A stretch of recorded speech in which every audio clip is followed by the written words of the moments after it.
Bom dia! Estamos aqui de volta com o nosso programa Vamos Abraçar a Sexualidade. Houve um pequeno corte na semana passada e eu não concluí a frase, não é? Quando eu estava dizendo que a gente não precisa criar nenhuma perspectiva, não precisa criar nada em relação a essas questões.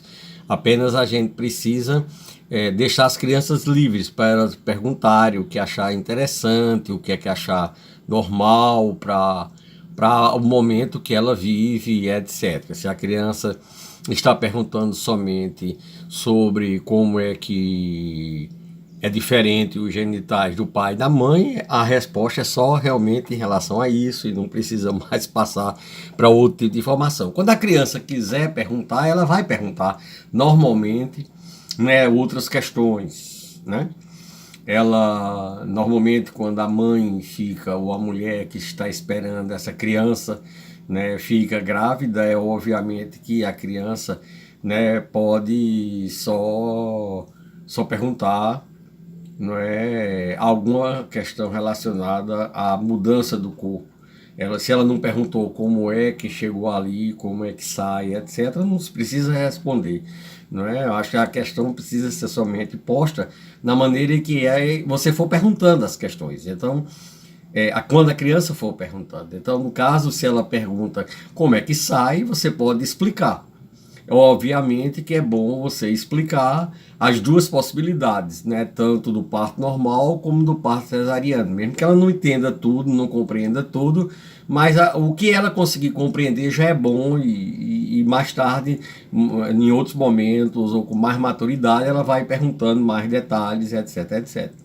Ela não perguntou como é que entrou, mas ela pergunta só como saiu. Se for o momento dela perguntar como...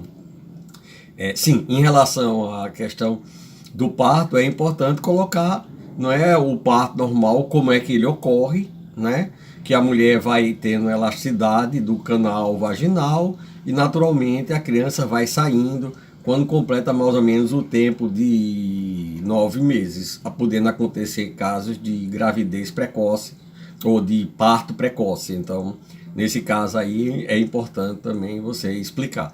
E quanto à questão da cesariana, você explica que algumas mulheres não têm dilatação e precisa que o médico venha ajudar nesse processo. Também, se ela não perguntar os detalhes de como é esse processo, também não precisa a gente estar dizendo, né, que corta, que sangra, que não sei o que, etc, etc. Eu acho que a gente deve deixar natural a pergunta, como seria a mesma coisa se ele pergunta como é que entrou ali. Se a pergunta foi em relação a como é que a criança chegou ali, você diz que ela não chegou daquele tamanho que está aparecendo. Ela chega naturalmente, vai crescendo com o tempo durante os meses, até completar o período de gestação e que a criança venha a nascer. Então, isso é um procedimento. Uma outra situação, não é que como é que ela chega, a criança lá dentro. Ela não chega daquele tamanho, ela vai gradativamente crescendo. Então o importante é você mostrar, não é, que o homem tem um espermatozoide, que é uma célula feita uma semente de uma planta, que quando você bota na terra, essa semente desabrocha, né, numa planta, numa flor, numa árvore, ou então e que o pai e a mãe têm, cada um tem a sua semente, e é a união dessas duas sementes, né, que é o espermatozoide e o óvulo, resulta exatamente numa fecundação, que é propriamente dito para a criança a gravidez. E a criança, depois, com o tempo, ela vai se desenvolvendo, crescendo, do mesmo jeito que ele era menorzinho. Aí você mostra uma foto dele menor, dele maior, etc., para que ele tenha uma compreensão e uma leitura, né, do que é que está acontecendo e como é que isso se processa dentro da barriga da mãe. Normalmente, às vezes, fica somente nessa questão mesmo, a pergunta, e para por aí, não precisa explicar mais detalhes.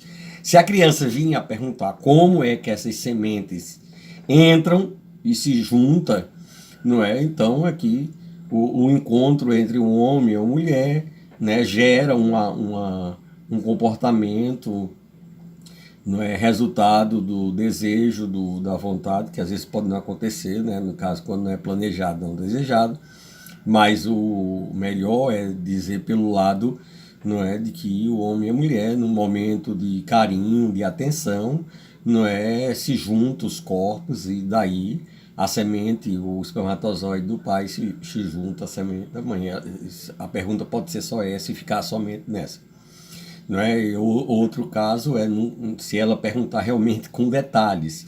Sim, mas como é que entra? Não é assim, tal. Então, aí você mostra um desenho, alguma figura com o órgão genital feminino e masculino e diz que há a introdução do membro masculino, o pênis, no canal vaginal da mulher e ali ele expele a semente ou o espermatozoide que fecunda quando se encontra com o óvulo.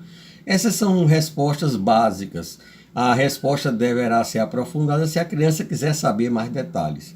Não adianta a gente estar com enrolação, ou então a gente está fantasiando, ou a gente está querendo crescer ou idealizar maneiras diferentes de responder. Basta responder o que ela está perguntando naquele momento. Caso você não tenha condições, é aquilo que eu já venho dizendo há vários momentos.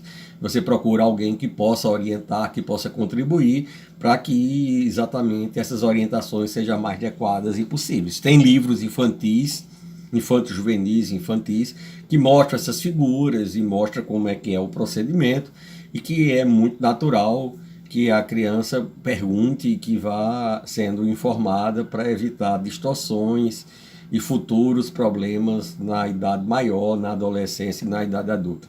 Né?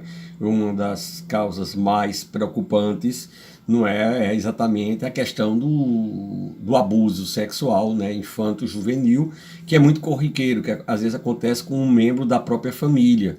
E isso é muito escondido, isso é muito negado e isso é um perigo que tem que ser evitado de qualquer maneira.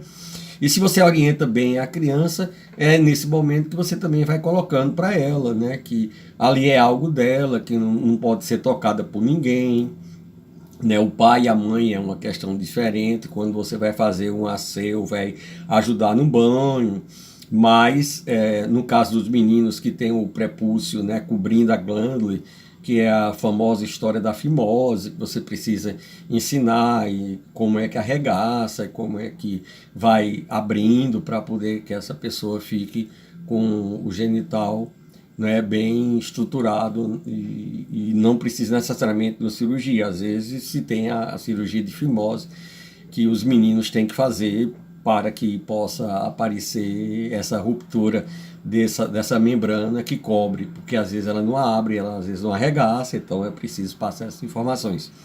Uma outra questão também que é importante é que essas ações, essas intervenções, seja dentro de casa ou seja com alguém que possa passar essas contribuições, vão ajudar significativamente para que essas crianças não passem por problemas, não passem por traumas como o abuso sexual.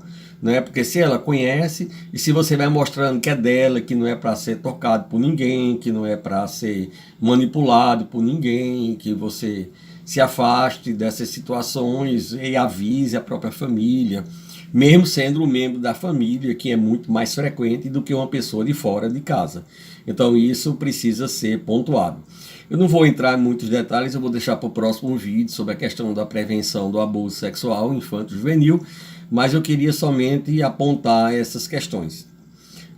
O que precisamos é estar atento, precisamos estar presente em todos os momentos, ajudando essa criança.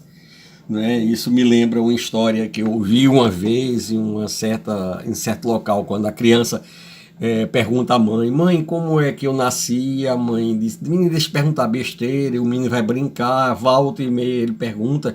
E isso depois da quarta, quinta vez a mãe já de saco cheio: menino, eu já disse que é a cegonha que traz. O menino não responde nada, vai brincar e tal. E quando ela volta com um amigo brincando lá para as tantas, ele diz: puxa, minha mãe é tão besta, ainda acredita em cegonha. Quer dizer, ele já sabia que não era assim. Então isso é que é importante para a gente evitar essas questões, não é? E evitar problemas no futuro, para que a gente tenha uma sexualidade melhor, mais saudável, mais equilibrada, mais amorosa antes de qualquer coisa. Bom, fico por aqui.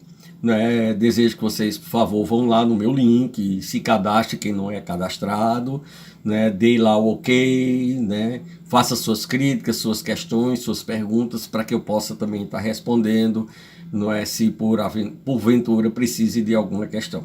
né? Até a próxima semana. Bom dia, boa tarde, boa noite para todas e todos.